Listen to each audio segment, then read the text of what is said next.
Buenos días, les saluda Mayvi Rondón, coordinadora del aula virtual de Derecho Latinoamericano de CENLAE, espacio para la disertación jurídica latinoamericana sobre temas de interés para la región. Les damos la más cordial bienvenida al ciclo de conferencias sobre bienes públicos organizado por CENLAE con el apoyo tecnológico de Universitas Fundación para esta aula virtual de Derecho Latinoamericano CENLAE. Estamos transmitiendo en vivo a través del canal de YouTube de Universitas Fundación y utilizando la plataforma Zoom Meeting como aula virtual.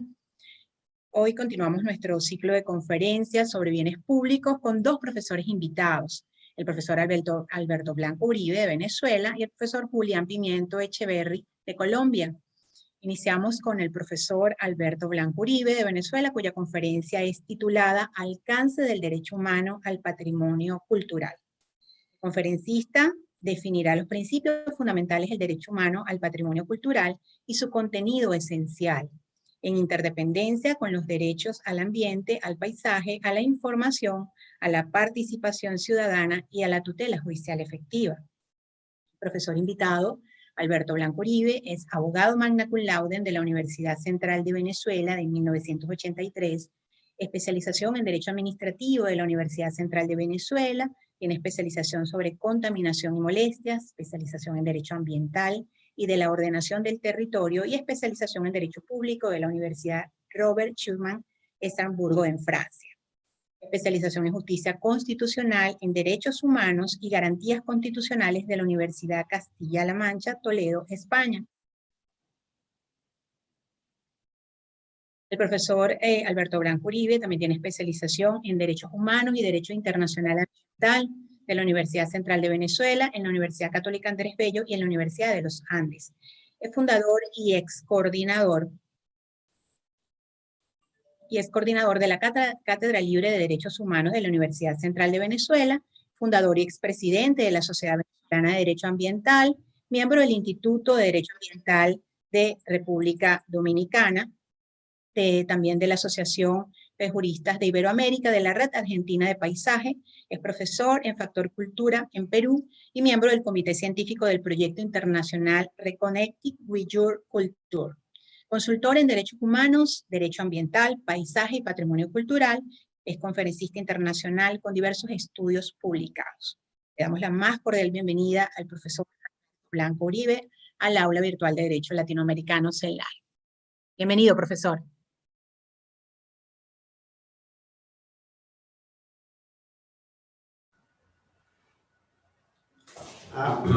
Buen día. Ante todo, quiero darme agradecimiento a los organizadores del evento, a este importante ciclo de conferencias virtuales sobre bienes públicos de CENLAE y por haberme invitado, y por supuesto a mi querido amigo Víctor Hernández Mendible por haber hecho posible esa invitación. Vamos a compartir pantalla. Sí. Perdón. Sí. Se ve la presentación, ¿correcto? Muy bien. Nada mejor pues para hablar del patrimonio cultural, esta imagen en la cual me encuentro en la ciudad universitaria de Caracas, declarada Patrimonio Cultural Común de la Humanidad por la UNESCO en el año 2000. Y me corresponde hablarles, como decía mi presentadora, sobre el alcance del derecho humano al patrimonio cultural. Y lo primero que debemos hacer, no sé por qué no pasa la lámina. Perdóname, no pasa la lámina.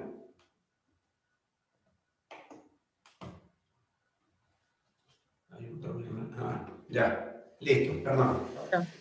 Entonces, lo primero que solemos hacer los abogados cuando hablamos de derechos humanos es irnos a hurgar en la Constitución para encontrar ese derecho explícitamente previsto en ella. Cuando eso sucede, no nos planteamos mayor problema, pero cuando no es el caso, es fundamental interpretar desde la perspectiva de los principios de interdependencia y de progresividad de los derechos humanos para encontrarlo dentro de esos otros y bajo el principio también del número abierto o cláusula del numerus apertus.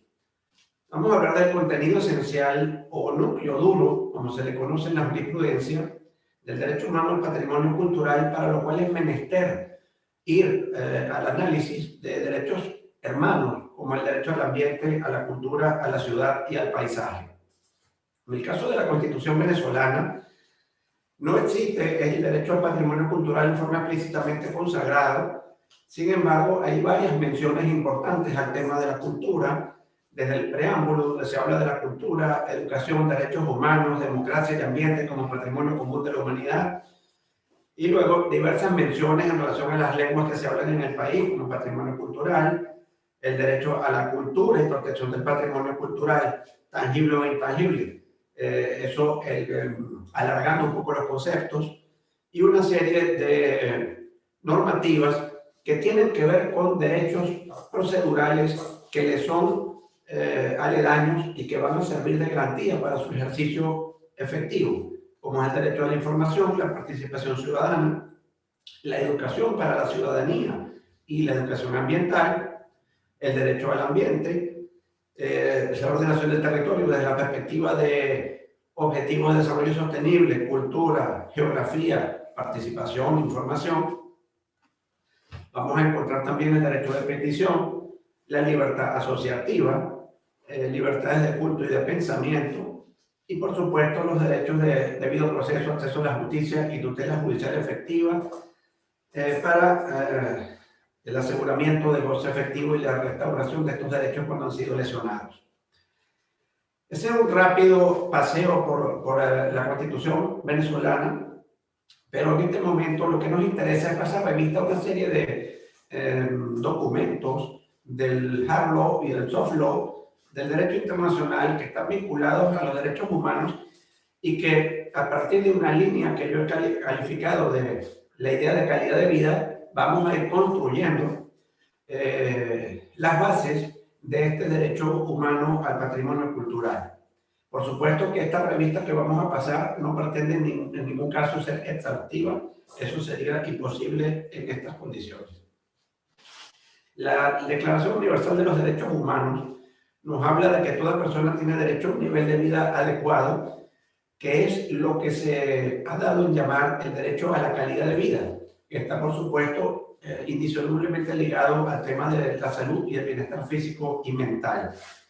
Línea que también aborda la Declaración Americana de los Derechos del Hombre y de los derechos y deberes del hombre, y la Convención Americana sobre Derechos Humanos y la Convención Europea sobre los Derechos Humanos vienen a reforzar, si bien no la explicitación del derecho al patrimonio y sus hermanos mencionados, sino básicamente los derechos civiles y políticos que le van a servir de fundamento, de herramientas o de instrumentalización para el logro del ejercicio efectivo de estos derechos, como lo son el derecho a la información, a la participación y a la tutela judicial efectiva. El Pacto Internacional de los Derechos Económicos, Sociales y Culturales, al cual se le agrega hoy en día la A de ambientales, también explota la idea de calidad de vida que nos parece fundamental a estos fines, reconociendo el derecho de toda persona a un nivel de vida adecuado y el principio de progresividad, una mejora continua de las condiciones de existencia. Y por supuesto, el Pacto Internacional de los Derechos Civiles y Políticos vendría siendo una instrumentalización con los derechos mencionados anteriormente que le sirven de garantía. La Declaración de Estocolmo del 72 es la primera vez que en el planeta se plantea el derecho al ambiente en forma explícita, vinculado por supuesto a la vida digna, calidad de vida y el bienestar, que es lo que hemos venido hablando y que nos va a servir de trampolín para avanzar sobre esto, que además está vinculado a la equidad inter e intrageneracional y al concepto de desarrollo sustentable. La misma Declaración de Estocolmo nos habla de que el hombre es obra y artífice del medio ambiente que lo rodea. Una relación entre lo natural y lo artificial, entre patrimonio natural y patrimonio cultural. Y la Declaración de Río de Janeiro del 92 nos va a insistir en ese derecho a una vida saludable con el concepto de desarrollo sostenible y participación, y a la tutela jurídica y judicial del ambiente, pero fíjense que esa idea de ambiente no es solamente lo natural, sino cuanto rodea al ser humano y con lo cual él interactúa. Entonces, la Convención sobre la Protección del Patrimonio Mundial Cultural y Natural de la UNESCO del 72 es a partir de lo cual se comienza a hablar por primera vez del derecho humano al patrimonio mundial de la humanidad, sea natural o cultural, con las garantías de que este patrimonio sea conservado, que haya acceso a él, incluso virtual, a la contemplación y al disfrute. Hay un proyecto de Declaración Universal de los Derechos de la Humanidad promovido por el gobierno francés con motivo de la COP21 de 2015, que está agarrando cuerpo en el mundo, habiendo sido suscrito por muchas ciudades y organizaciones no gubernamentales que hablan expresamente del derecho a la protección del patrimonio común, natural y cultural, tangible e intangible. Pues bien, esta convención de la que venimos hablando define el patrimonio cultural y lo hace desde la perspectiva de lo que es lo tangible, lo monumental, las construcciones, lugares, siempre que ellos tengan un valor universal excepcional, cosa que ya no es necesaria para definir patrimonio, pero por allí arrancábamos.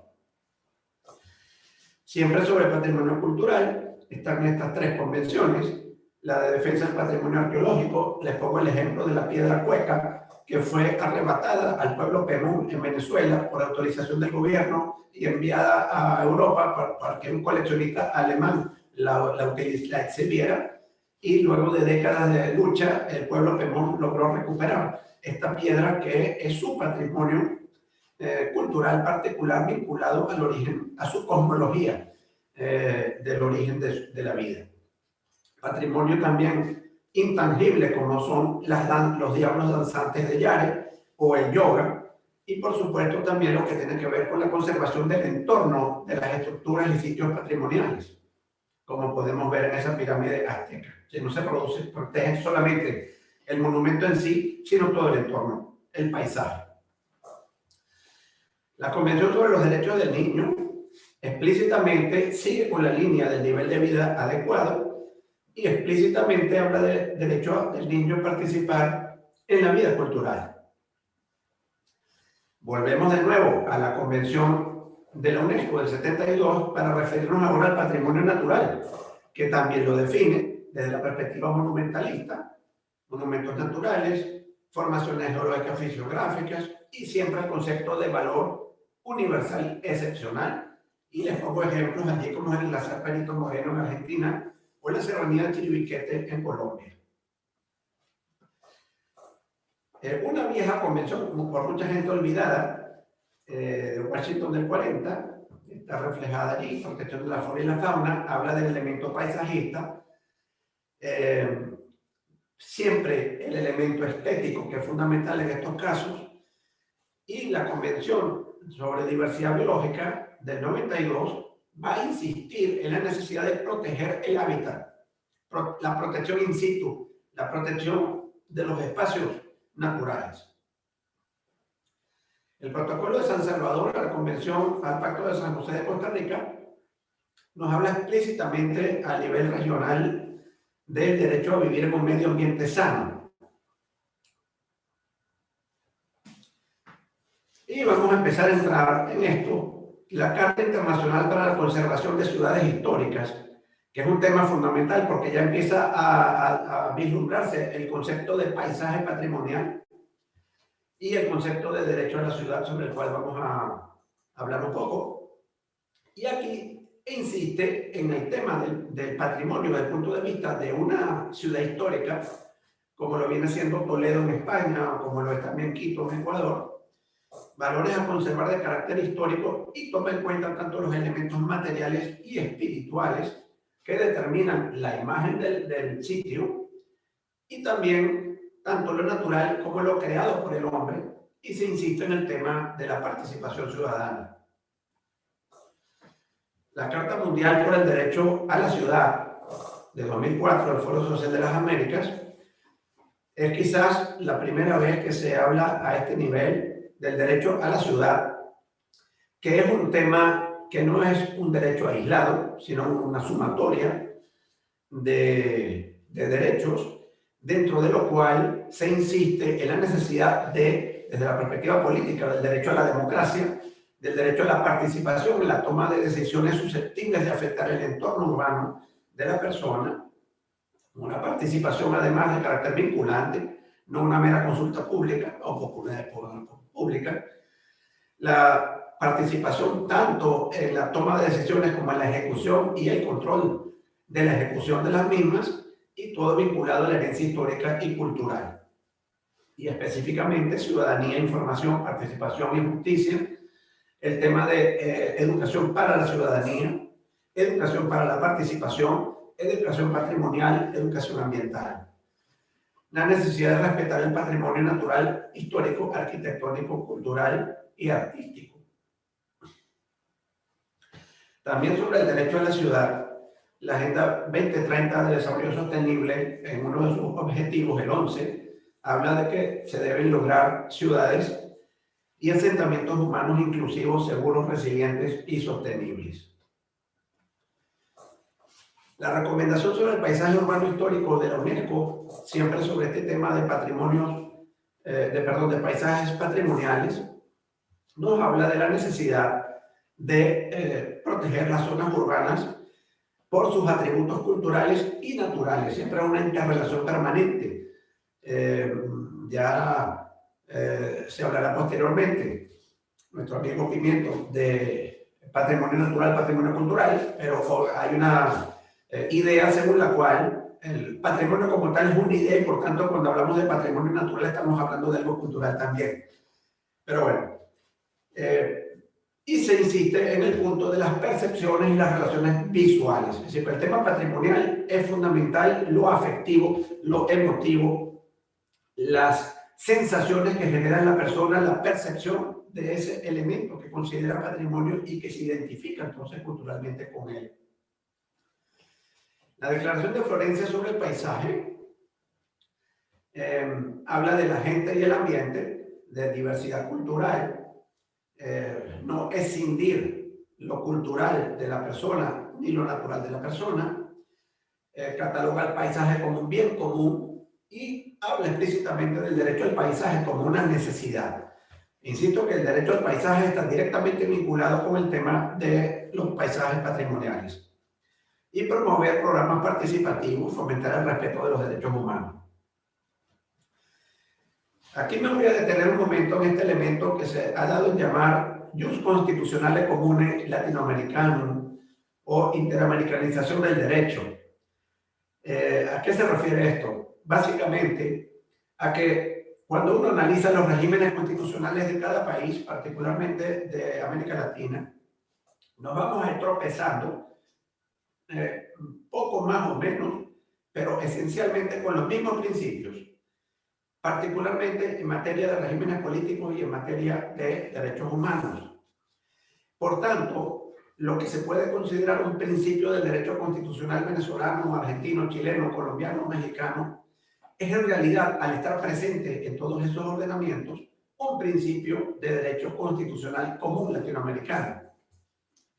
Tan importante que se puede sobre esa base considerar que es una fuente de derecho esencial a la hora de tomar una decisión judicial.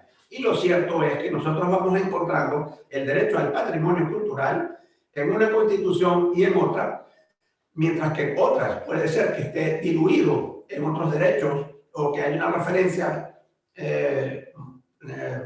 limitada o muy explícita. Y en definitiva, el hecho de que haya una claridad sobre el tema en un régimen constitucional de uno de nuestros países nos permite considerar que se trata de un principio también vigente en el nuestro. Eso ayudado con la interpretación judicial, obviamente con la jurisprudencia de los tribunales que entran además en diálogo entre sí.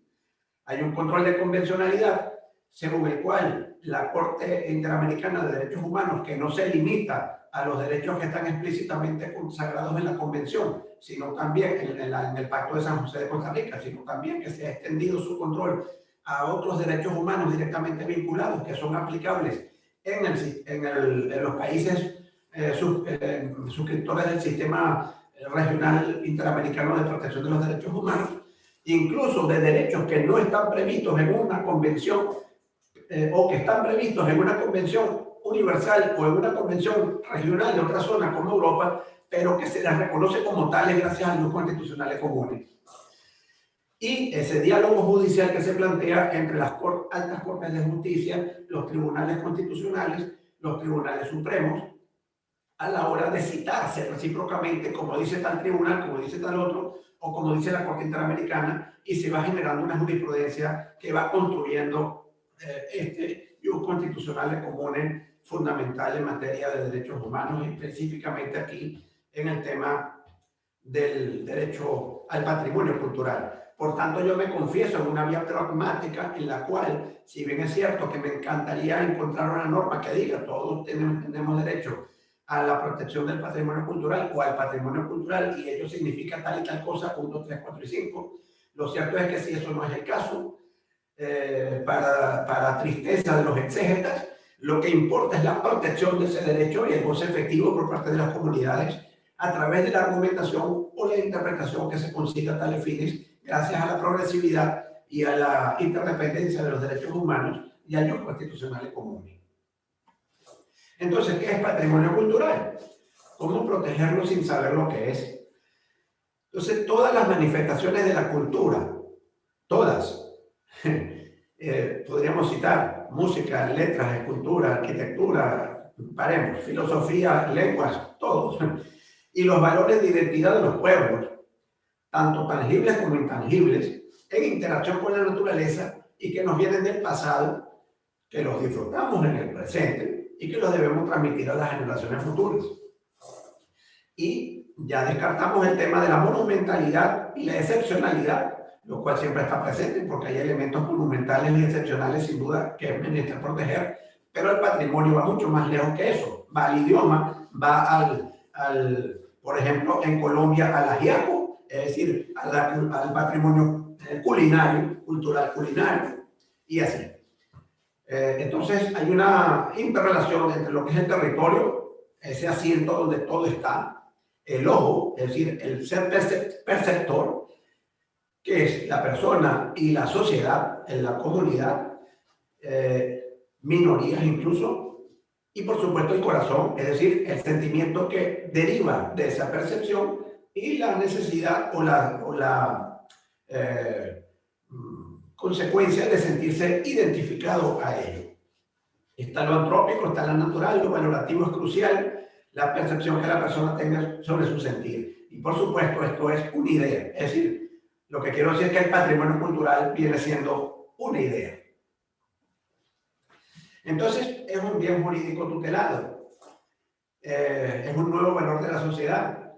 Paulo Magdalena diría que el valor jurídico de un bien no hay que confundirlo con el valor patrimonial, que deberíamos decir mejor aquí, económico, porque lo que interesa como valor jurídico es el interés que tenga una persona o una comunidad que reclama sobre ese bien, su protección, su disfrute, su goce, su creación, su difusión y la consecuencial tutela jurídica que le debe dar el ordenamiento jurídico. Entonces, en el patrimonio cultural, tangible o intangible, hay ingredientes materiales como suelos, agua, fauna, flora, construcciones, papel, soportes digitales, esculturas, pinturas, etc. Pero es un bien inmaterial, como lo son las obras del espíritu. Es decir, no confundamos al libro con la obra literaria. Es un bien común, es un res comunis omnium que requiere de medidas de policía administrativa y de tutela judicial de los intereses individuales, difusos y colectivos presentes en el caso. Remite la condición de derecho humano y algunos se refieren a ello como los derechos culturales, derechos de acceso a la cultura, de creación cultural, de difusión de la cultura, de protección, de respeto a la diversidad y de autodeterminación acerca de que se considera cultura desde la perspectiva de una comunidad en particular, sin imposiciones. Los ejes transversales y el contenido esencial del derecho humano al patrimonio cultural vamos a citar estas dos convenciones, una para Europa, otra para América Latina, el convenio de Aarhus o el acuerdo de Escazú sobre información, acceso a la información, participación ciudadana y acceso a la justicia en temas ambientales, es fundamental para la tutela del patrimonio cultural. Entender que yo tengo derecho a informarme, saber qué es patrimonio, saber qué se considera y por qué es patrimonio, saber qué se pretende hacer como actividad que pudiera vulnerar ese patrimonio, qué puedo hacer yo para protegerlo, de qué forma puedo yo intervenir, cómo puedo yo participar en un programa de conservación y, por supuesto, si todo esto se viola, qué mecanismos de acceso a la justicia dispongo para ponerle costo a esa situación. La ciudad universitaria de Caracas, un ejemplo, declarada Patrimonio Común de la Humanidad Cultural por la UNESCO en el año 2000, es, por ser un complejo paisajista con elementos ambientales, microclimas, zonas verdes, jardín botánico, patrimoniales, arquitecturales, esculturales, artísticos, urbanísticos, etc., que favorecen el estudio y la reflexión, el esparcimiento y la recreación, promoviendo un turismo sustentable, en definitiva, calidad de vida. Podemos ver allí murales, vitrales, esculturas, diseños de paisajes de jardines, fauna, contraste con el fondo de la ciudad, etc. En conclusión, el patrimonio cultural, como bien público jurídicamente tutelado, requiere políticas públicas de educación para la ciudadanía y de información, consulta pública y participación ciudadana vinculante y acciones judiciales de las personas y grupos potencialmente afectados en su calidad de vida. Ello conduce a la protección integral y aseguramiento del goce efectivo de los derechos humanos al ambiente, a la ciudad, al paisaje, a la cultura y especialmente al patrimonio cultural, acorde a los principios de progresividad e interdependencia y en provecho de las presentes y futuras generaciones. Muy agradecido y siempre a la orden a través de mi correo electrónico y mis redes sociales. Muchas gracias.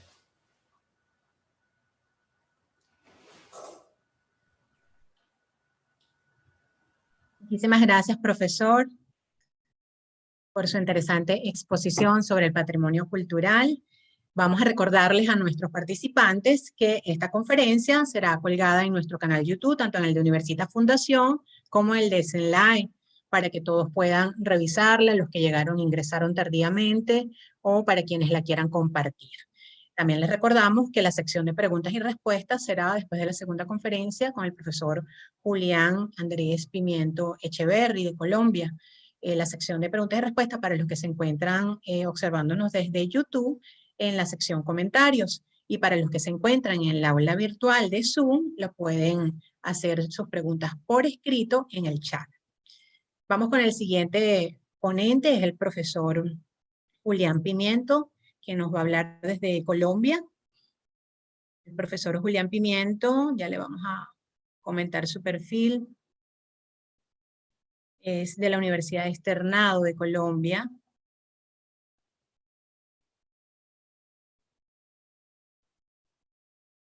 Es doctor y magíster en Derecho Público de la Universidad Panteón Assas París II, con estudios postdoctorales en la Universidad de Barcelona sobre responsabilidad extracontractual por limitación de la propiedad privada. Es abogado de la Universidad Externado de Colombia, es profesor de pregrado, de posgrado, maestrías y doctorados en la misma universidad, autor de numerosas publicaciones nacionales e internacionales en Derecho Público, Expropiación y Propiedad Pública. Se desempeñó como magistrado auxiliar en la presidencia y en la sección tercera del Consejo de Estado. Ha sido profesor invitado de la Universidad Católica de Chile, la Pontificia Universidad Católica del Perú, la Universidad de Barcelona y la Universidad de Santiago de Compostela. Es asesor permanente de entidades privadas y públicas en asuntos relativos a acciones indemnizatorias, expropiación, derecho de tierra, saneamiento y gestión de bienes públicos. Le damos la más cordial bienvenida al profesor Julián Pimiento Echeverry al aula virtual de Derecho Latinoamericano Zenlai. Bienvenido, profesor. Muy buenos días para todos desde Bogotá.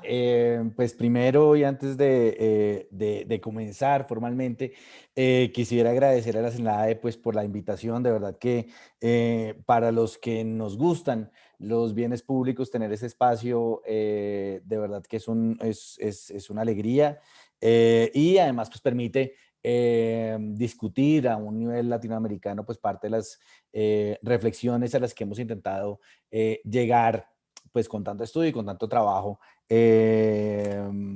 digamos, en los últimos años. También eso hace parte de las investigaciones que he hecho en el marco de la Red Internacional de Bienes Públicos, donde pues somos un grupo nutrido de profesores de distintos países de Latinoamérica, y tengo el honor de coordinar con Gerardo García Álvarez, un profesor de la Universidad de Zaragoza.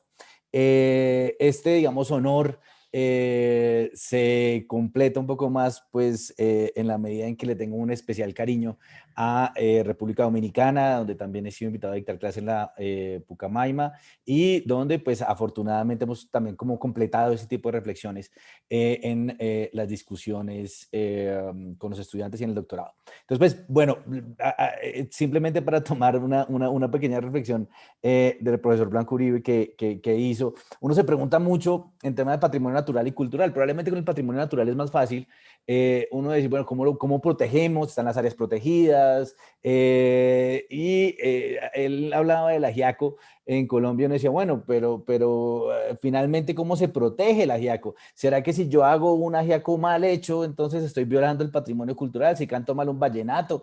Entonces, pues, es cierto que aquí estamos hablando de muchas figuras muy distintas. Estamos hablando no solamente del parque natural, la bella cascada o ese espectacular visual que tienen algunos parques naturales. Estamos hablando también de las manifestaciones culturales, estamos hablando también de los edificios, estamos hablando de muchas cosas cuando hablamos de patrimonio cultural y natural. Yo, digamos, después de esa brillante conferencia, pues no me voy a encargar de la parte sustancial del derecho, es decir, del aspecto humano, de alguna manera, a qué derecho tengo yo cuando me refiero al patrimonio cultural o al patrimonio natural. Me parece que el derecho colombiano, digamos que solucionó el problema de una manera muy adecuada y lo declaró derecho colectivo. Y cuando yo declaro o creo la categoría de derecho colectivo, pues tengo la suerte de poder poner o activar un conjunto de protecciones especiales, como sería la acción popular, que tiene un mecanismo exclusivo de protección del patrimonio cultural, del patrimonio natural, de los bienes públicos. En fin, digamos que da un escenario muy interesante que recubre ese concepto de derecho humano, y que yo creo que, pues, evidentemente el doctor Blanco pues lo presentó de una manera espectacular. Entonces, pues, simplemente ¿cuál sería mi reflexión o hacia dónde quiero ir? Yo quiero mirarlo desde el punto de vista de los bienes públicos y desde el punto de vista de la relación con la propiedad. Porque cuando hablamos de patrimonio natural y cultural, no estamos hablando necesariamente de bienes públicos. Estamos realmente haciendo referencia a una figura que surge en la mayoría de países bajo la idea de la función social de la propiedad, pero que nos permite trasladar la protección del interés general a las entidades públicas, pero también a los particulares. Es decir, yo puedo ser propietario de una casa en la Candelaria, yo puedo ser propietario de aún tierra que está en un parque natural. Entonces la pregunta es cómo funcionamos o cómo debemos entender esos dos conceptos de patrimonio cultural y natural en relación con los bienes públicos, la propiedad pública, y en relación también con la propiedad privada. Quisiera iniciar con una pequeña, digamos, una frase que siempre me llama mucho la atención, y es, pues, la verdad es que en este momento ya no sabemos bien lo que significa la propiedad. Y yo creo que es algo que nos tiene que guiar en estas reflexiones. Y básicamente, pues, les traigo de qué estamos hablando, ¿no? Pues aquí está el casco histórico de Santo Domingo, está el Parque Canaima, si no me equivoco, en Venezuela, está el Parque Chiribiquete aquí en Colombia, y pues para mí lo que es la joya de la corona, obviamente, el Centro Histórico de Cartagena. ¿Qué tienen en común? Sería la pregunta. ¿Cómo logramos entender este concepto común? Claro, aquí me falta el patrimonio cultural inmaterial, me falta el Galeón San José, que es patrimonio arqueológico, pues patrimonio cultural sumergido, pero quiero que veamos que hay unos elementos comunes que nos permiten entender estas dos ideas de patrimonio cultural y natural bajo el mismo prisma, desde el punto de vista de las competencias públicas y desde el punto de vista de relación con la propiedad. ¿Cuál sería el diagnóstico que creo yo debemos hacer? Primero, un desorden normativo.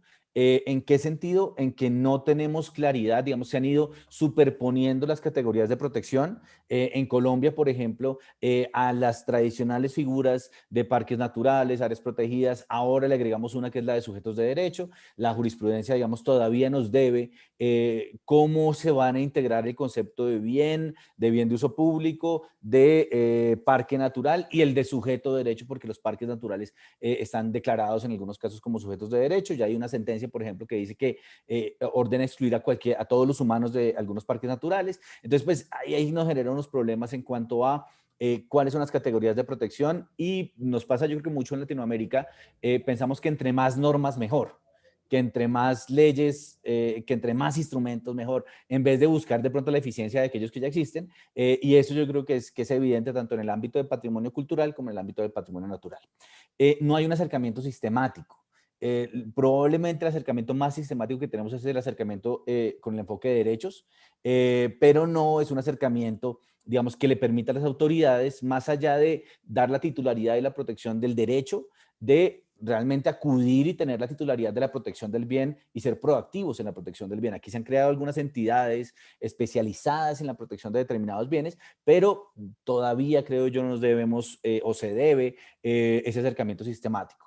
También tenemos una regulación anacrónica desde el punto de vista principalmente del derecho de propiedad, y hay una tensión muy fuerte. Nuestros códigos civiles están vigentes y siguen repitiendo esa idea de la propiedad como un derecho absoluto, perpetuo, que yo creo que es una idea que nunca fue cierta, siempre fue un mito, pero que hoy, en la actualidad, pues definitivamente, claramente resulta inadecuada frente a los retos de protección del interés general.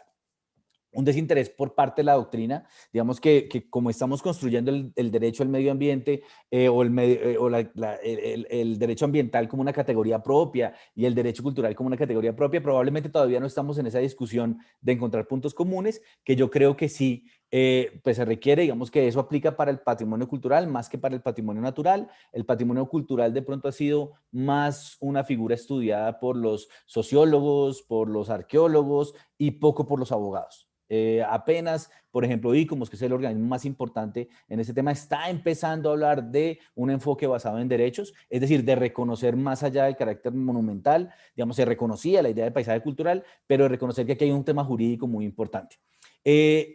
Hay un elemento además de la banalización de la propiedad. La propiedad ya no es lo que nosotros pensábamos que era, y evidentemente hay que reconocer las transformaciones del derecho para poder entender este punto. Y un sistema dualista, ¿no? Propiedad pública, propiedad privada, dentro del sistema de la propiedad pública, dominio público, dominio privado, bienes de uso público, bienes fiscales para el caso colombiano, que no dan cuenta de la realidad. Digamos que esa tradicional idea de lo inalienable, inembargable, imprescriptible, cuando hablamos de patrimonio natural y hablamos de patrimonio cultural, claramente se queda corta frente a los mecanismos de protección. Y básicamente un poco la pregunta es, esto aplica para la propiedad pública y para la propiedad privada. Si ustedes quisieran pensar, por ejemplo, cuáles son los intereses que recaen sobre el casco histórico de Santo Domingo o sobre Cartagena o sobre determinado predio rural, un parque natural, por ejemplo. Y vamos a ver que hay afectaciones de tipo urbanístico, temas de servicios públicos e infraestructura, por ejemplo, el tema de infraestructura de hidrocarburos, eléctrica, tan importante en los países europeos, que pues claramente son mecanismos de presión contra la protección ambiental y la protección cultural. La infraestructura vial, por ejemplo, siempre está en tensión con el medio ambiente, y uno podría decir que las grandes obras de infraestructura que hicieron hace 50 años hoy ya no se podrían hacer. La tensión del desarrollo económico y la sobreexplotación del territorio, los intereses ambientales, que son intereses, stakeholders que tienen un interés concreto en el territorio, parques naturales, SINAP. En Colombia tenemos además restitución de tierras, tenemos además víctimas y pues economía informal derivada de los cultivos de droga. E intereses culturales que se reflejan no solamente en la parte rural, sino también en la parte, urbana, sino también en la parte rural, y el tema de seguridad y defensa nacional. Entonces vamos a estar en constante conflicto. Lo que tenemos claro es que el territorio es un lugar donde hay conflicto de intereses generales, Y esto es muy importante. Ya no estamos hablando de protección del medio ambiente o contra, por ejemplo, minería. No estamos hablando solamente de comillas buenos contra comillas malos. Estamos realmente hablando de muchos usos que todos pueden identificarse con intereses generales.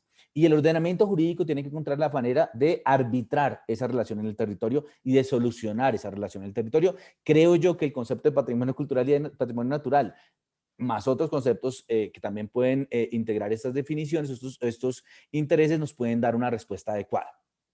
¿Cómo creo yo que funciona el sistema? Y esto lo he intentado definir a partir de un test de determinación del régimen jurídico de los bienes. Entonces, la pregunta sería, ¿cómo identifico yo el régimen jurídico de cualquier bien? De cualquiera. ¿Qué es lo que necesito saber para poder identificar el régimen jurídico aplicable? Y yo creo que funciona en 3 niveles. Lo primero es saber quién es el dueño, si la propiedad es pública o privada. Piensen en un predio que está en una zona, en un área de protección, o piensen en una casa que está en el centro histórico de Caracas, o en el centro histórico de Cartagena, o en la Candelaria aquí en Bogotá, o en el casco histórico de Santo Domingo. ¿Cómo sé yo cuál es el régimen jurídico de esa casa? Pues lo primero es saber quién es el dueño, porque si el dueño es el Estado, se ponen en marcha o se activan un conjunto de protecciones especiales, dominio público, dominio privado, si el bien es inalienable, inembargable, imprescriptible, en fin. Pero también puede ser de propiedad privada. Y si es de propiedad privada, se aplicará el régimen propio de o correspondiente a la propiedad privada. Lo segundo es determinar el régimen jurídico del bien.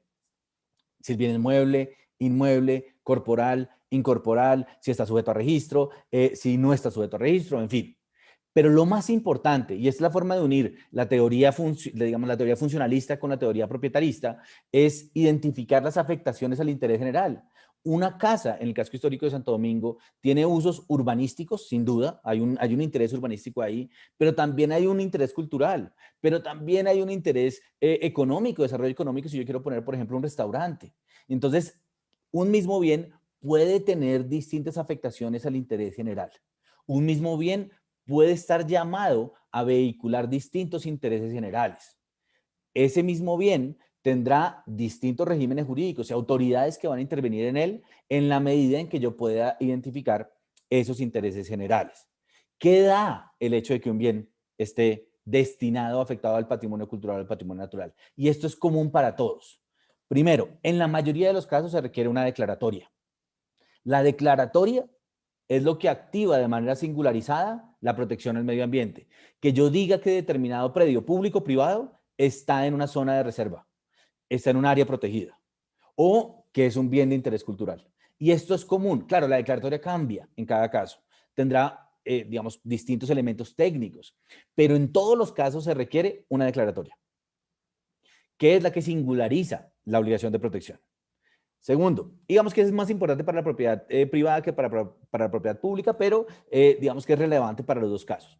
Régimen de gestión. En todos los casos lo que ha hecho el ordenamiento jurídico es decir, si usted tiene un predio, una zona, una propiedad en un área de reserva forestal, en un parque natural, o la tiene en el centro histórico, eso implica para usted 2 cosas. Primero, la necesidad de obtener unos permisos especiales que requieren o activan unas competencias particulares de las autoridades encargadas de proteger esos intereses.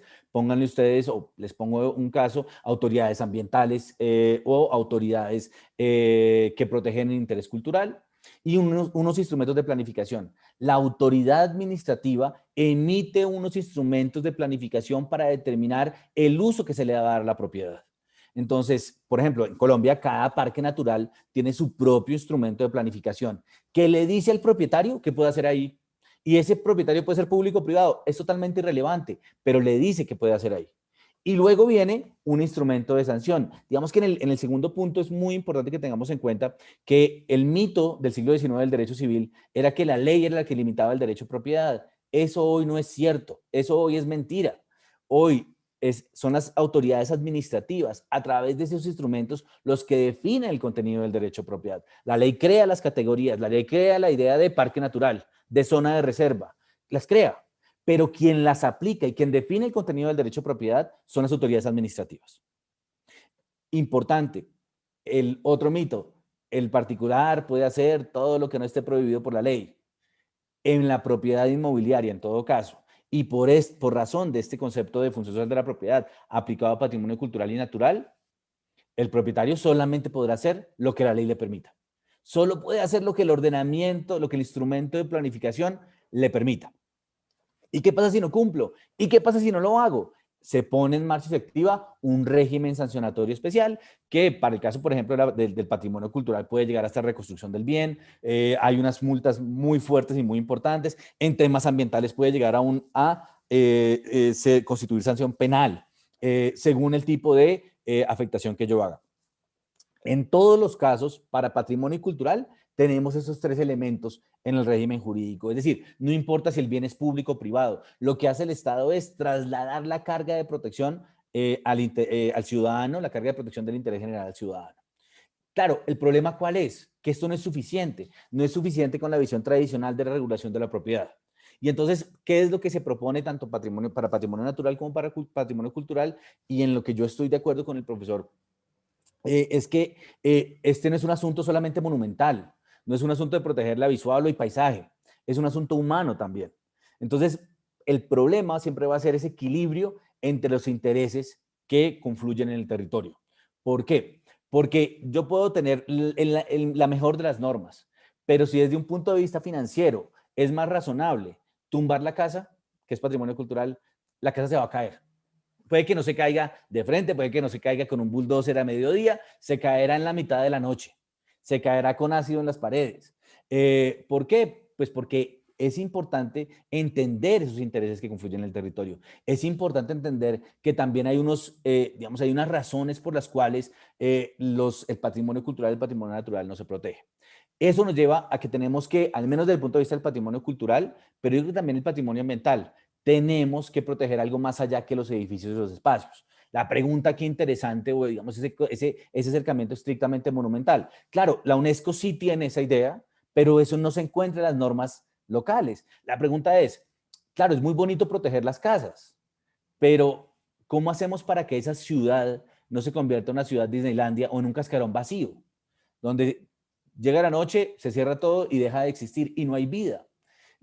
Yo creo que lo que tenemos que reconocer es el carácter multidimensional del ambiente y la cultura como determinante en la formación de nuestros países. Es decir, no es un asunto solamente de proteger de manera estática el medio ambiente o de proteger de manera estática la cultura. Tenemos que buscar la manera de proteger los usos en la medida en que esos usos sean compatibles con la protección del patrimonio cultural y el patrimonio natural. Y tenemos que reconocer la dimensión, la autonomía de la dimensión cultural del territorio. ¿Por qué? Porque digamos que en lo ambiental ese no es un problema. Ya tenemos los determinantes ambientales en el territorio, al menos en el caso colombiano. En casi todos los países, digamos, ha habido una fuerte tendencia desde los 90 a proteger el medio ambiente.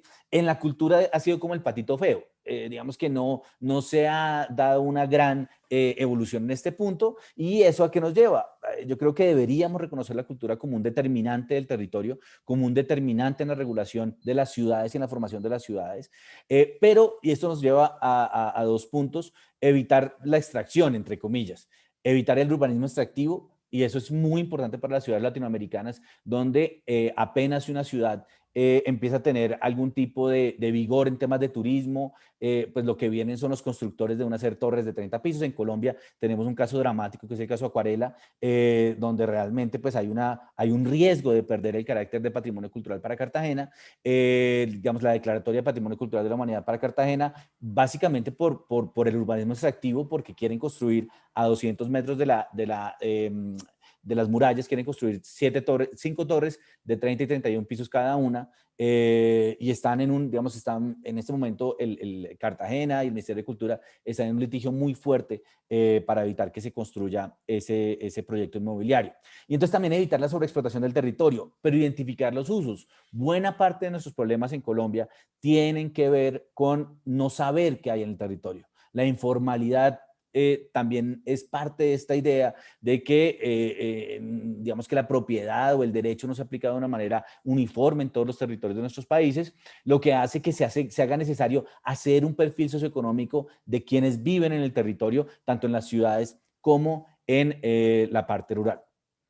La idea, tenemos que reforzar la idea de paisaje cultural urbano y de patrimonio cultural y ambiental como una forma de desarrollo. Y aquí es muy importante, tenemos que buscar la manera de alinear los intereses públicos con los privados. Eso no quiere decir privatizar la cultura, privatizar el ambiente. Quiere decir, y aquí voy, digamos, y ya con esto cierro, pues tenemos que identificar, saber que nos toca jugar con el propietario privado, que no es solamente un tema de Estado, y que al jugar con el propietario privado, pues tenemos que entrar en contacto con el derecho de propiedad. ¿Y eso qué implica?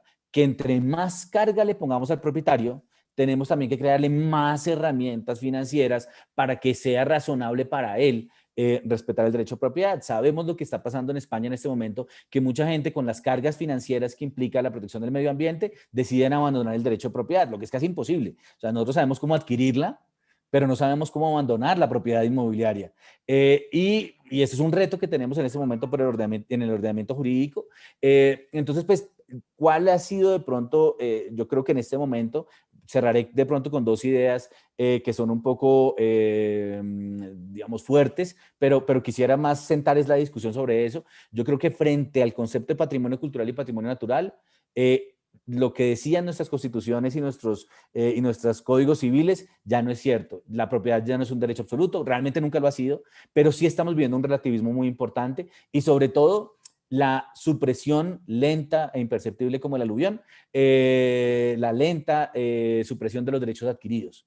Ya no se puede hablar de un derecho adquirido una licencia minera, ya no se puede hablar de un derecho adquirido una licencia urbanística. ¿Por qué? Porque el contacto con el interés general va a hacer que esos derechos sean siempre precarios. Ahora, la pregunta es, ¿la propiedad desaparece? Y yo creo que no, la propiedad siempre vuelve. Tenemos que encontrar herramientas para que sea razonable y considerar esto además como un mercado, sea razonable para el particular proteger el interés general, pero que el Estado adquiera el bien cuando lo necesite. Es decir, tiene que haber ese equilibrio. Yo no le puedo pasar todo el particular no es una autoridad ambiental, el particular no es autoridad cultural. Ese es el rol del Estado. Y cuando el Estado vea que es una carga demasiado grande para el ciudadano, tiene que expropiar. Están las herramientas. Entonces, la pregunta es, ¿cómo equilibramos interés general y propiedad privada para lograr el mejor modelo posible de protección del patrimonio cultural y del patrimonio natural? Pasé un poco rápido por esos temas, esto normalmente son horas y horas de explicación, pero pues yo estoy seguro que en las preguntas podré de pronto desarrollar algunas ideas con algo más de profundidad. Simplemente quisiera dejarlos con esta cita también, y es que de alguna manera igual la propiedad, tanto pública como privada, pues es esa barrera, ¿no? Es la línea entre el Estado y el ciudadano, y justamente es ahí donde tenemos que jugar, sabiendo que la propiedad ya no es lo que era antes, y que tenemos que también tener en cuenta al ciudadano en las decisiones que involucren la protección del patrimonio cultural y del patrimonio natural. Muchas gracias. Excelente, profesor. Muchísimas gracias por su exposición, narrándonos los elementos comunes del patrimonio natural y el patrimonio cultural. Pasamos a la sección de preguntas y respuestas. Les recordamos a nuestros participantes que la pueden hacer en YouTube a través de la sección comentarios y en el aula virtual, en la plataforma Zoom, lo pueden hacer a través del chat por escrito. Iniciamos.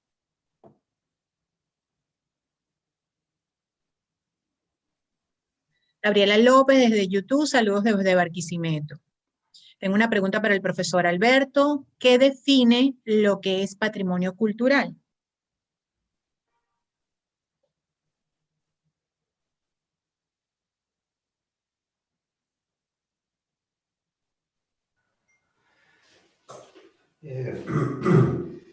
Bueno, acerca de quién define lo que es patrimonio cultural, mucha gente piensa que tiene que ser la UNESCO o que tiene que ser un instituto de patrimonio cultural del país, una entidad oficial, un instituto autónomo, un ministerio.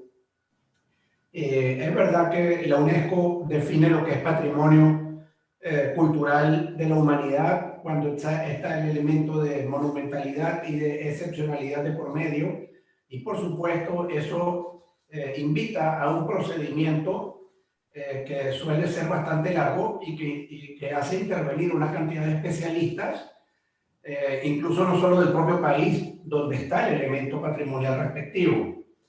Y un poco parecido a nivel nacional con institutos. Sin embargo, hay que tomar en cuenta que quien define en realidad lo que es patrimonio es la ciudadanía, es la persona quien define lo que es patrimonio, es la comunidad. Cuando yo que he hecho varios estudios en el exterior y he coincidido con mexicanos, por ejemplo, los mexicanos siempre viajan con tequila y con picante, cosa que forma parte de su patrimonio cultural. Y no tiene que venir la UNESCO ni el Instituto Mexicano de Patrimonio a decir que eso es patrimonio. Él lo sabe, él lo siente, él lo vive. Y si le privaran de ello por algún motivo, se sentiría realmente afectado en lo que es su aproximación a sus valores culturales. Y lo mismo puede decirse para un venezolano. No tiene por qué venir nadie a declarar la arepa como patrimonio culinario de Venezuela, y tampoco tenía que la UNESCO declarar a los diablos danzantes de Yare como patrimonio cultural intangible para que eso fuese reconocido como tal por los venezolanos y particularmente por la comunidad de venezolanos en donde estas danzas son del diario acontecer. Entonces, básicamente, esta pregunta, por cierto, me la hizo un niño en un evento que hicimos sobre patrimonio para niños para Argentina, y un niño preguntó, ¿y quién define qué es patrimonio? Pues tú, tus amigos, tus familiares, consulta con tus abuelos, sale a la calle, mira lo que hay y con qué te identificas y con qué no. Y con lo que tú te identifiques, eso es patrimonio. Gracias, profesor. Héctor Eduardo Alias Rivas desde YouTube, saludos de Santo Domingo, República Dominicana. Leila Vázquez, buenos días, excelente el tema a desarrollar en esta conferencia, muchas gracias por esta oportunidad. También desde YouTube, Santiago García, ¿cómo entra cada país para que le declaren patrimonio de la humanidad?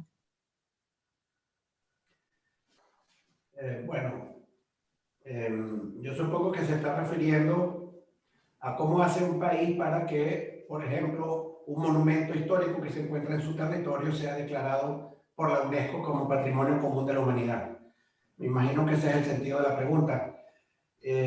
Bajo esa línea, entonces, tiene que haber en este país un interés particular en esa declaratoria y tiene que hacerse unos estudios que demuestren cuál es el contenido patrimonial y el valor cultural que ese elemento tiene, siempre respetando los criterios UNESCO de monumentalidad y excepcionalidad, y hacer una petición, lo cual implica un procedimiento, como decía antes, un poco largo, que hace intervenir a expertos, no solamente los expertos que fundamentaron la petición, sino expertos autónomos o independientes de otros países a quienes la UNESCO les pide también opinión al respecto. Y siempre que se reúnan esos dos requisitos, es decir, que se trata realmente de una muestra, digámoslo de una forma distinta, si hubiesen pirámides de Keops en todo el planeta, sería un patrimonio, sin duda, pero la UNESCO no los habría declarado patrimonio común de la humanidad, porque si bien habría monumentalidad, faltaría la excepcionalidad y viceversa. Entonces, ese sería más o menos el procedimiento de una forma muy breve. Bien días, buenos días desde Bogotá. Mayvi, yo quisiera simplemente agregar un puntico ahí a lo que dice el profesor Alberto. Cada país tiene, digamos que hay una tensión entre la parte formal y la informal del patrimonio. Sin duda el patrimonio, y en eso estoy totalmente de acuerdo, pues es una manifestación humana que no requiere declaratoria, pero lo cierto es que cada país también tiene sus niveles de protección. Entonces, a nivel interno de cada país hay unas autoridades que por lo general, según el tipo de temas, o declaran y los incluyen en listas especiales de protección. Digamos que lo que hace la declaratoria es poner en marcha o activar un régimen de protección. Entonces, hay que mirar principalmente cómo primero cada país lo hace y luego, digamos, no es de manera alternativa o subsidiaria, sino también mirar si cumplen las condiciones para que sea patrimonio cultural de la humanidad y se integre en la lista de la UNESCO. También teniendo en cuenta que son distintos los niveles de patrimonio cultural. Es decir, está el material, el inmaterial, y dentro del cultural, dentro del material están el mueble, digamos el mueble, el inmueble, y dentro del inmueble está el arqueológico. O sea, es decir, son muchos niveles de protección, y cómo entra en cada país, pues dependerá mucho de aspectos que son tanto jurídicos como, digamos, de la identificación de los requisitos del bien, mueble o inmueble, o de la manifestación cultural, como de aspectos aún políticos. Muchos países quieren que declaren ciertos bienes como patrimonio cultural. Por ejemplo, ahorita está más de moda la declaratoria de patrimonio cultural inmaterial. Eso es, digamos, como lo que ahorita estamos buscando en la mayoría de países, y se vende como algo muy importante para efectos principalmente turísticos, ¿no? Entonces el Carnaval de Barranquilla, los bailes, y eso implica además desde el punto de vista de las ciudades, pues protegerlo y tener la declaratoria, pues ya lo ponen en el mapa un poco del turismo cultural, que cada vez tiene mucha relevancia. Ahí es importante tener en cuenta pues el equilibrio, ¿no? Y no volver casi que esas manifestaciones casi probablemente artificiales por la presión turística. Yo creo que ahí hay una tensión muy fuerte que valdría la pena también como ponerle mucho cuidado. Gracias, profesor. Patricia Domínguez de la Sala pregunta: ¿qué pueden hacer los países para salvaguardar el patrimonio cultural inmaterial?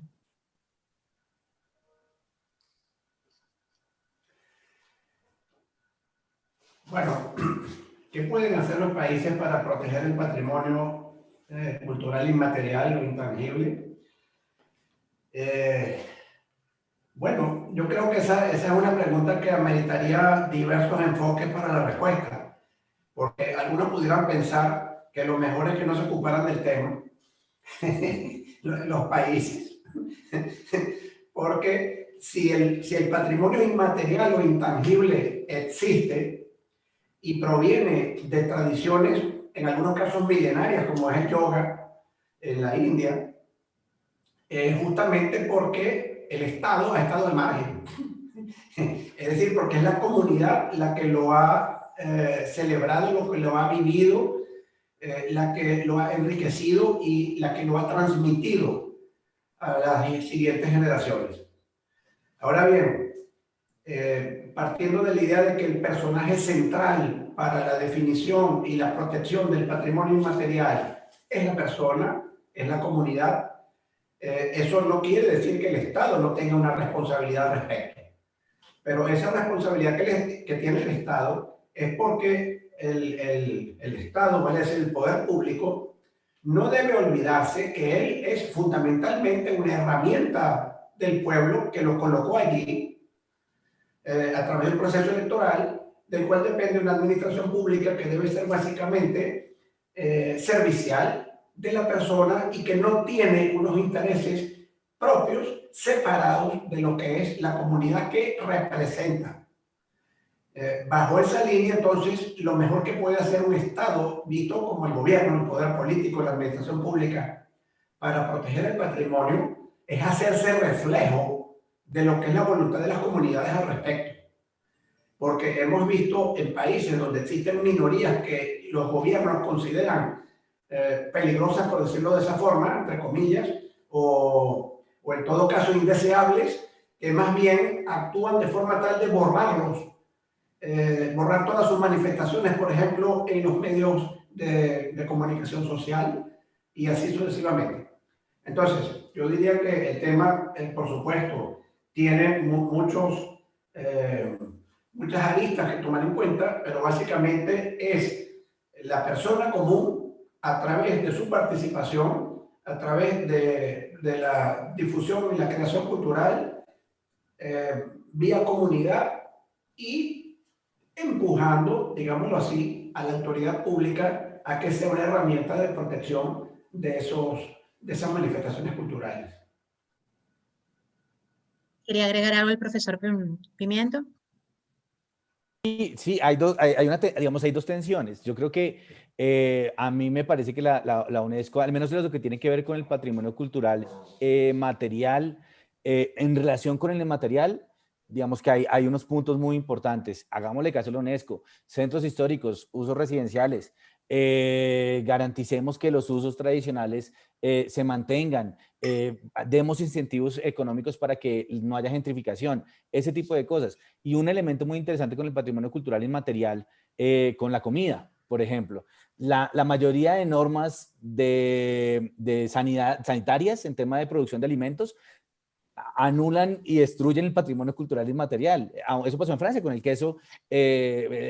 Obligaban a que la leche estuviera pasteurizada y la forma tradicional de creación del queso, además unos quesos maravillosos, pues iba en contra de esas obligaciones sanitarias. Entonces, yo sí creo que puede haber unos mecanismos, crear excepciones en las normas para promover el patrimonio cultural inmaterial, excepciones a las normas que tienen que ver con algunos desarrollos científicos, económicos, para garantizar ese patrimonio cultural. Y yo sí creo, por ejemplo, en el caso colombiano es muy problemático, muy difícil, porque no hay normas para proteger el patrimonio cultural inmaterial. De nuevo, yo espero de verdad que no me sancionen. Yo canto horrible, que cante mal un vallenato, pero hay que protegerlo como manifestación cultural. Entonces, pero sí es importante. Yo creo que haya un esfuerzo decidido de las autoridades locales y nacionales para protegerlo a través de incentivos, no solamente de sanciones, sino de incentivos económicos para su promoción y protección, y de todas culturas enteras que viven de esas manifestaciones culturales. Gracias, profesor.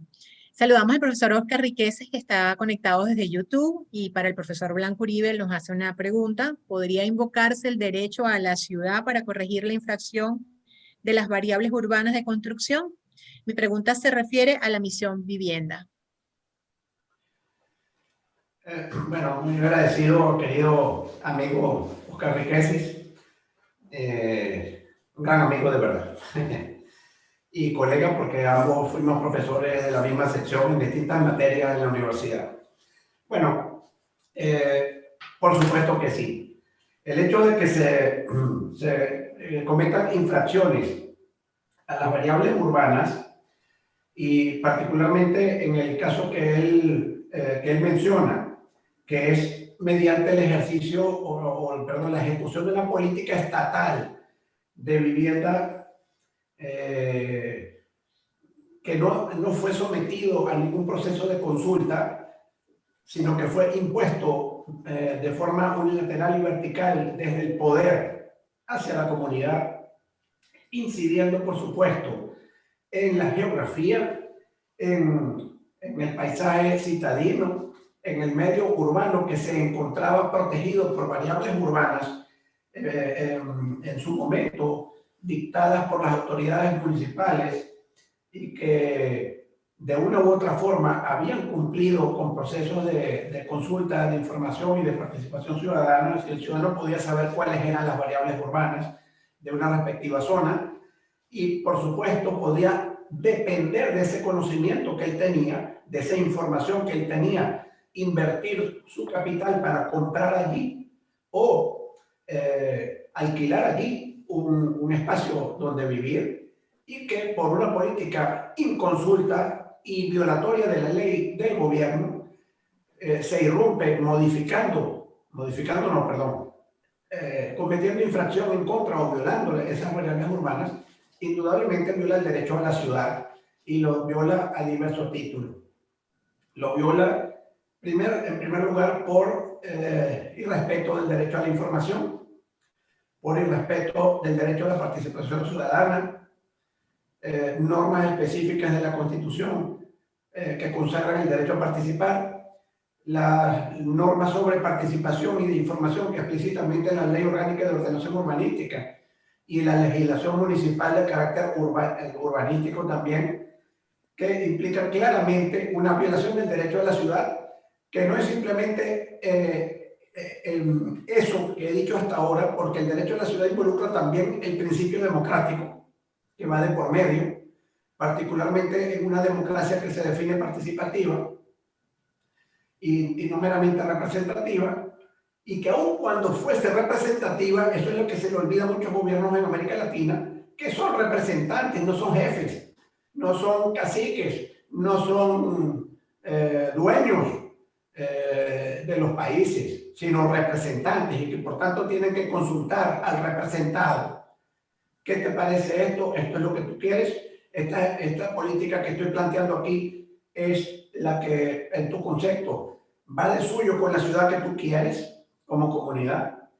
Y por supuesto con el tema de calidad de vida. Sin duda que esa política violentó la calidad de vida en Venezuela, en las ciudades donde se llevó a cabo, donde se ejecutó ese programa, violentaron el derecho a la calidad de vida porque sin duda hubo afectación de los servicios públicos, hubo afectación en el elemento paisajista, hubo ocupación de zonas que se entendían inconstructibles por razones ambientales, por ejemplo, quebradas, cursos de agua en zonas que deberían haberse mantenido verdes también, violentando entonces el microclima citadino, aumento de la temperatura, pérdida de áreas verdes en la ciudad y así sucesivamente. O sea, sin duda que se puede invocar el derecho a la ciudad en contra de programas de ese tipo. Ahora bien, para no extenderme mucho más, quiero decir lo siguiente. En una democracia real donde existe un Estado de Derecho, no basta con plantearse lo que el ciudadano puede reclamar y bajo qué concepto él puede invocar ese reclamo que él hace, sino que hace falta un juez. Si no hay un juez, si no hay poder judicial, si no hay un poder judicial que quiere decir un juez independiente e imparcial, si no hay un juez que tiene carrera judicial, si lo que hay son comisarios políticos autocatalogados de jueces, designados con violación de todos los mecanismos legales y constitucionales, como es el caso de Venezuela, entonces uno puede invocar, pero no va a encontrar aquello que Eduardo Couture llamó, el famoso procesalista uruguayo, el juez paraguas. Es decir, no importa que el poder sea arbitrario, porque para eso tenemos al juez que va a proteger al ciudadano frente a eso. Entonces va de la mano lo que puedo invocar con tener a quien invocarle y que él sea autónomo, independiente y funde su decisión exclusivamente en derecho. Gracias, profesor. Gabriela López desde YouTube nos pregunta para el profesor Pimiento, ¿cuál es la diferencia entre un bien patrimonial y un recurso patrimonial? Muy sencillo. A ver, primero en cada país las definiciones son diferentes. Entonces, digamos, el concepto de recurso patrimonial tiene que ver más con dineros públicos. Básicamente tiene que ver con eso. Mientras que bien patrimonial tiene esa idea de que son bienes patrimoniales del Estado, un poco aquellos que se identificarían en España o en Francia con el dominio privado del Estado, aquellos que se identificarían en Colombia con los bienes fiscales, es decir, son unos bienes que realmente no tienen una afectación, digamos, de bienes de uso público destinados a un servicio público como la categoría de esos países y que son de alguna manera, entre comillas y muy entre comillas, disponibles por las entidades públicas. Claramente eso, yo tengo una postura al respecto particular y es que el hecho de que un bien pertenezca al patrimonio público, sea dominio público, dominio privado, bien de uso público, bien fiscal, bien patrimonial o bien de dominio público, igual implica una protección importante porque en todos los países se protege de una manera muy fuerte el patrimonio público. Todo lo que integra esa masa, desde el escritorio donde funciona, desde donde administra un funcionario, hasta la calle o el puente más grande, todos tienen un elemento en común y es la idea de pertenencia al patrimonio público, de propiedad pública, que hace que sea una protección, que genere una protección especial. Entonces, bien patrimonial es un, digamos, mejor recurso patrimonial son recursos públicos que son representados principalmente en dinero, mientras que los bienes patrimoniales son esa categoría que se distingue de los bienes de dominio público o bienes de uso público en Colombia, según la categoría o el modelo en el que estemos. Muchísimas gracias. Yerlin Romero, desde Bogotá. Saludos a Yerlin. Pregunta al profesor Pimiento. Siendo que la ciudad amurallada de Cartagena es Patrimonio Nacional de Colombia y Patrimonio de la Humanidad, ¿cree usted que finalmente pueda llegarse a construir dicho conjunto? A ver, les voy a, para responder solamente, no me voy a demorar. Les voy a mostrar les voy a compartir pantalla un segundo y les voy a mostrar la foto para que vean el caso. Es que es un caso de Colombia, pero a uno le dan ganas de llorar cuando lo ve. Sí alcanzan a ver de pronto en la pantalla, está esta, bueno, esa es la muralla, esa es la parte de la muralla, la parte un poco de atrás que da hacia la ciudad, quedaría así. Miren, esta es una de 5 torres, está construida hasta el piso 20, son 30, es decir, son 10 más, y le faltan 4 torres al lado. Las malas lenguas dicen que había más parte del proyecto, que no estaba hecho, que se iba a hacer mucho más grande. Eso ha generado probablemente el litigio más interesante que tiene en este momento desde el punto de vista de protección del patrimonio cultural en Colombia es esto. La pregunta que se hace es, ¿se debe construir? No. UNESCO ya dijo, hay que tumbar ese edificio. Además, son infractores urbanísticos, es decir, se conviene una parte de espacio público. En fin, hay mucho litigio detrás de esto, pero así no lo hubiera, este edificio no puede ser construido. Miren, no solamente por el valor intangible del patrimonio cultural, hay un valor económico en el patrimonio cultural. El impacto, tanto simbólico como económico, que tendría para una ciudad como Cartagena, la pérdida del patrimonio cultural, la pérdida de la calificación de patrimonio cultural de la humanidad. Este edificio, este proyecto le cambia la visual a la ciudad. Sería totalmente distinto, eso destruye el patrimonio. Claro, los promotores inmobiliarios están diciendo, no, que eso está perfecto, que es divino, que el contrario es lo mejor para la ciudad, pero fíjense solamente el impacto que tendría desde las fotos. O sea, no requiero más que mostrarles la foto para que ustedes sean conscientes de lo complicado y de lo difícil, lo grave que sería que ese proyecto se construyera. Ahora, la pregunta es, ¿por qué razón se debería tumbar? Decía yo en la clase que hay unas acciones populares, digamos que en el caso específico de la Acuarela no es tan complejo porque ellos son infractores urbanísticos ya declarados por la autoridad de policía correspondiente, entonces pues, y ordenó la demolición del edificio. Entonces, por ese lado no es tan grave. Pero digamos que no lo fuera. Yo creo que ahí efectivamente se ponen en marcha los mecanismos de protección del patrimonio cultural que harían que, por ser un interés superior y porque el interés general prevalece sobre el particular, el proyecto inmobiliario debería no construirse. En caso, digamos, en un caso hipotético donde ellos no fueran infractores urbanísticos, el mecanismo sería la expropiación del proyecto inmobiliario, o bien el otro mecanismo sería pues por vía de la acción popular, que el juez ordene la demolición, digamos, sin perjuicio de la posible indemnización que pudiera llegar a tener el promotor inmobiliario. Pero en Colombia, y ya está declarado por la Corte Constitucional, las licencias no otorgan derechos adquiridos. Son derechos revocables cuando justamente entran en conflicto con el interés general. Pensemos también el caso, creo que fue el Hotel Hilton, si no me equivoco, en Cusco. Creo que fue en Cusco, si no me equivoco, donde construyeron y básicamente tumbaron un poco, destruyeron uno de los caminos para poder hacer claro, se ordenó tumbar, no se ha tumbado todavía. En el caso Acuarela, la orden de demolición está en el 2018 y hay una presión muy fuerte económica de política para que no se tumbe, pero pues definitivamente aquí yo creo que no hay ponderación alguna, no hay debate. En Colombia decimos Coca-Cola mata café y la Coca-Cola pues es el patrimonio cultural que definitivamente tiene que prevalecer sobre todo lo demás. Digamos, los cantos de sirena, el desarrollo económico, no pueden llevarnos a olvidar que hay un valor inherente a la protección del patrimonio cultural y que esa protección del patrimonio cultural y del patrimonio natural debe, digamos, se proyecta sobre varias generaciones. Pero además que no es un valor estrictamente simbólico, sino que es un valor económico.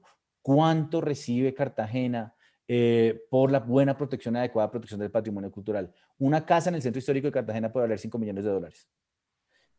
¿Por qué? Porque es patrimonio cultural, porque no van a tener al lado un edificio que se va a tumbar. Es decir, hay un valor económico también en la protección y yo creo que tenemos que ser conscientes para justamente llevar esto al debate donde se está teniendo y es el debate de la tensión entre desarrollo, digamos, la supuesta tensión entre desarrollo económico y protección del interés general, que es un debate en apariencia, es una falsa, dicotomía.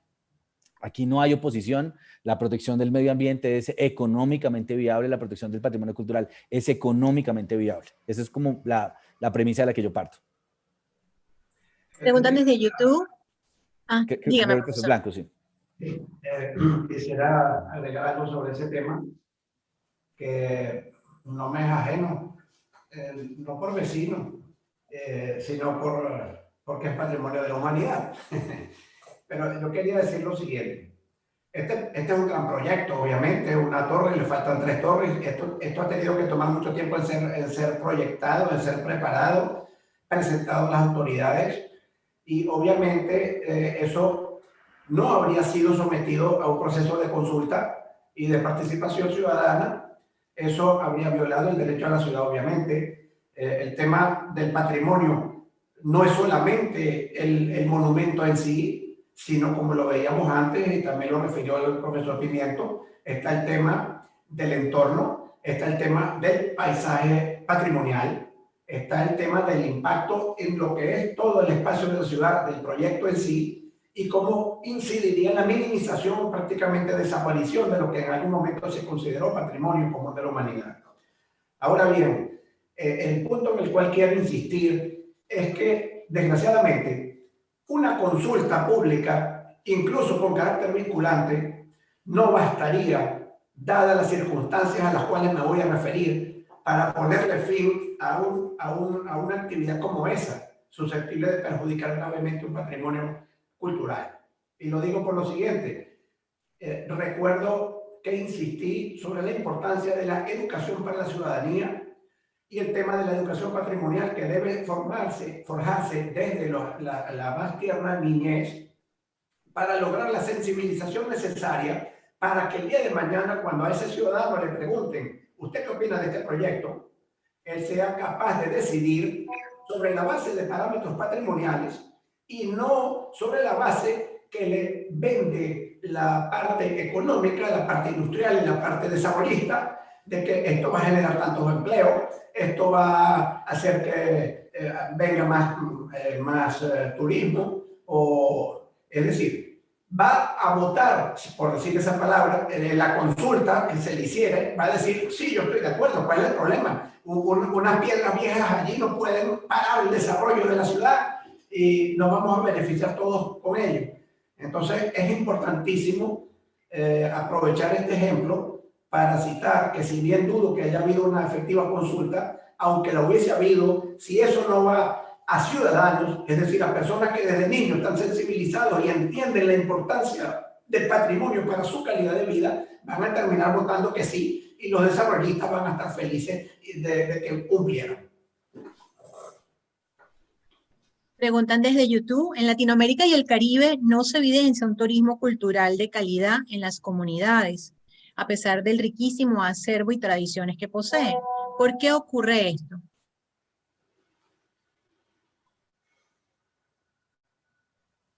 El profesor Pimiento. Bueno, no, yo creo que sí. A ver, primero, digamos que hay que poner en balanza varias cuestiones. Lo primero es que el turismo sí ha sido, de una u otra manera, y no lo quiero ni glorificar ni minimizar, ha sido un vector de protección del patrimonio cultural y natural. Yo creo que tenemos que ser conscientes de eso. ¿Qué pasa con Venecia? ¿Qué pasa con Barcelona? ¿Qué pasa con Cartagena? Y es que el atractivo turístico ha hecho una sobreexplotación del territorio. Y tenemos que tener mucho cuidado con eso, porque tiene que haber un equilibrio entre el turismo que queremos, digamos, como ser muy conscientes de qué turismo se quiere, digamos, además con los resultados que eso trae, ¿no? Prostitución, turismo de noche, digamos, extractivo, digamos, no tanto por el tema de los valores y eso, sino realmente por los problemas sociales que puede generar un turismo mal manejado. Entonces, no puede ser cualquier tipo de turismo, sino un turismo que realmente responda a unas condiciones mínimas para las ciudades. Digamos que Cartagena en el tema de turismo cultural no ha tenido, ahorita estamos en sobreexplotación, pero no es difícil porque Cartagena es la puerta al mundo, digamos, es fácil. Pensemos en otros turismos culturales. Entonces, pues, sí es cierto que hay una tensión, porque mientras que hay muchas ciudades que quieren hacer como de su patrimonio cultural el polo de atracción del turismo, otras quieren de alguna manera regularlo, minimizarlo, porque, pues, por los impactos que ha tenido.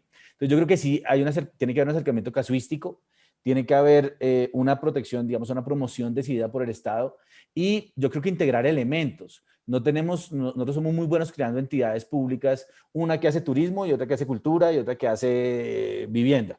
¿por qué no pensar en herramientas? En el caso colombiano sería el instrumento de planificación, el Plan Especial de Manejo y Protección, que miren todas las dimensiones de la cultura o miren todas las dimensiones del medio ambiente, que se promueva el turismo donde se puede y donde no vaya a generar un peligro para el tipo de vida que se está desarrollando, y que se creen incentivos y herramientas para promover el turismo, donde se debe tener turismo por ese lado, digamos que turismo cultural o ambiental, y donde ya hay una sobreexplotación, que se garantice que se va a minimizar y que se creen mecanismos de limitación. Yo no creo que eso se solucione con leyes genéricas. Yo creo que hay que analizar cada caso concreto, y debe haber un interés decidido de las ciudades por generar un adecuado desarrollo, digamos, del patrimonio cultural como, digamos, como un instrumento de desarrollo económico, de generación de calidad de vida, de protección, pero sin perder nunca de vista que aquí lo importante es proteger el patrimonio.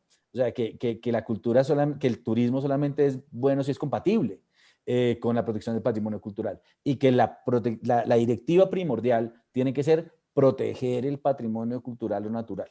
Aquí un debate muy interesante cuando el acuerdo de paz en su momento liberó muchos territorios y ya se podía ir a buenas partes del país. Inmediatamente el ministro de Comercio dijo: vamos a poner un hotel en todos los parques naturales. Pero es que hay parques naturales donde la existencia humana es grave, es peligrosa, daña todo. Esos tienen que estar cerrados, allá no puede ir nadie. Entonces no hagamos turismo donde no debemos hacer turismo, y busquemos promoverlo donde el turismo es razonable y genera ingresos y calidad de vida. Yo creo que, y esto solamente se va a lograr en una solución de caso por caso, con buenas herramientas creadas por el ordenamiento jurídico. Eso es como mi impresión. Así es. Gracias, profesor. María Angélica Gómez desde YouTube nos pregunta: saludos de Colombia, en busca de una protección mayor para las reservas naturales. ¿Hasta qué punto podría volverse una reserva natural, patrimonial, cultural por su diversidad de flora y fauna? ¿Hasta qué punto podría volverse una reserva natural, patrimonial, cultural por su diversidad de flora y fauna? Yo ahorita le voy a pedir la opinión al profesor Blanco Uribe, porque yo creo que él tiene, él lo dijo en su conferencia. Chiribiquete es lo que llama la Capilla Sixtina, le llaman así, y tiene unas, digamos, desde el punto de vista del patrimonio cultural, es un sitio extraordinario, excepcional para la historia de la humanidad, no solamente para Colombia, sino para la historia de la humanidad y particularmente para América Latina. Y debe haber muchos más, lo que pasa es que no hemos podido llegar a ellos. Pero por supuesto que aquí tenemos que pensar en una protección multidimensional del territorio, y en los países latinoamericanos, y yo estoy seguro Venezuela, al menos que compartimos la Amazonía, la situación es muy similar. Es que la protección de la diversidad o del patrimonio ambiental es necesariamente una protección del patrimonio cultural. Pero, ¿qué es lo que pasa? Tampoco podemos caer en el mito de que todas las comunidades protegen el medio ambiente. Digamos, como que de ese mito un poco romántico. Realmente hay que crear instrumentos adecuados, dialógicos, para poder construir el territorio de abajo hacia arriba mejor, con mecanismos de gestión del territorio, pero sabiendo que la mejor protección, digamos que al proteger el medio ambiente, estoy protegiendo el patrimonio cultural también. Y yo creo que es a eso lo que se refería, sin ponerle palabras en la boca, espero, el profesor Alberto, y donde pues creo que esta pregunta también pues va más hacia lo que él venía desarrollando en su conferencia. Sí, totalmente de acuerdo con el profesor Pimiento. Solamente quería decir una vez más, hundiéndome en las perspectivas pragmáticas, que hay países que presentan dentro de su mapa una cantidad, un porcentaje altísimo de zonas protegidas bajo diversos criterios, que muchas veces desgraciadamente es lo que yo llamo protección de papel, porque cuando uno va a los sitios supuestamente protegidos, los consigue abandonados y en un estado realmente deplorable. Ahora bien, aquí estamos hablando de la idea de superponer figuras de protección. Existen muchos lugares en el mundo donde hay figuras superpuestas de protección. Por ejemplo, un área es declarada parque nacional por un país. Incluso puede ser transfronteriza, puede ser un área que entre dos países hay un acuerdo internacional para declararlo parque nacional. Simultáneamente en ese espacio UNESCO decide declarar todo el espacio o parte de él como patrimonio natural y común de la humanidad. Después resulta que la UNESCO también, a través del programa El Hombre y la Biosfera, decide declarar también esa zona como reserva de biosfera. Al mismo tiempo, esta es una zona Ramsar de humedales de protección de interés internacional, recibe protección también por ese lado. Pudiéramos decir también que hay reservas de fauna, que hay una zona forestal de importancia, y total que en ese espacio tenemos 5, 6, 7 figuras de protección. La pregunta mía sería, ¿eso redunda en una mejor protección? En principio, inocentemente sí, pero a mí me parece que más vale que hubiese solamente una figura, pero que se la aplicara correctamente. Y de esa forma todo lo que de ese espacio devenga sea natural, propiamente, sea cultural natural, porque en nuestros espacios, por ejemplo, de la Amazonia y de la Orinoquia, divorciar lo cultural de lo natural es tremendamente difícil, porque si esos espacios todavía existen es gracias a los pueblos indígenas. Entonces, ganaríamos todos. Es decir, más que decir, este espacio tiene 7 figuras de protección encima, pero vamos allá y qué dolor, o este espacio tiene una figura de protección, pero bien cumplida. Muchísimas gracias, profesores, por sus respuestas a todas las inquietudes de nuestros participantes. Gracias a los participantes por sus preguntas y comentarios activamente. Un mensaje final de cada uno de los profesores ya para despedirnos. Iniciamos con el profesor Alberto Uribe. Bueno, ante todo, reiterar mi agradecimiento por haber sido invitado a participar en este ciclo de videoconferencias sobre bienes públicos. También agradecer no sé si llamarlo sorpresa o en todo caso el honor de haber compartido panel con el profesor Pimiento, cuyas ideas las he compartido 100%, y de altísima calidad, como todos los eventos también de CENLAE. Ponerme, por supuesto, a la disposición, siempre en mis áreas de interés, de investigativo y académico. Agradecer nuevamente al profesor Mendible, Víctor Hernández Mendible, y por supuesto desearle a CENLAE que continúe con esa encomiable labor de difusión académica de alta calidad en estos temas de derecho. Gracias. A usted, profesor, muchas gracias. Profesor Julián. Pues igual, y me uno también al agradecimiento al gran amigo Víctor Hernández Mendible, pues porque él siempre tiene, afortunadamente lo invita a uno a cosas divertidas. De verdad que ha sido un honor y un placer. A mí este tipo de eventos siempre me sacan una sonrisa porque es bueno, digamos, encontrar que hay más gente que uno que comparte las mismas pasiones y los mismos intereses. De verdad que los felicito por este espacio, que además llega a toda Latinoamérica y les agradezco muchísimo por haberme dado la oportunidad de estas reflexiones y pues por intercambiar ideas con el profesor Blanco Uribe, que de verdad ha sido un gran placer este momento.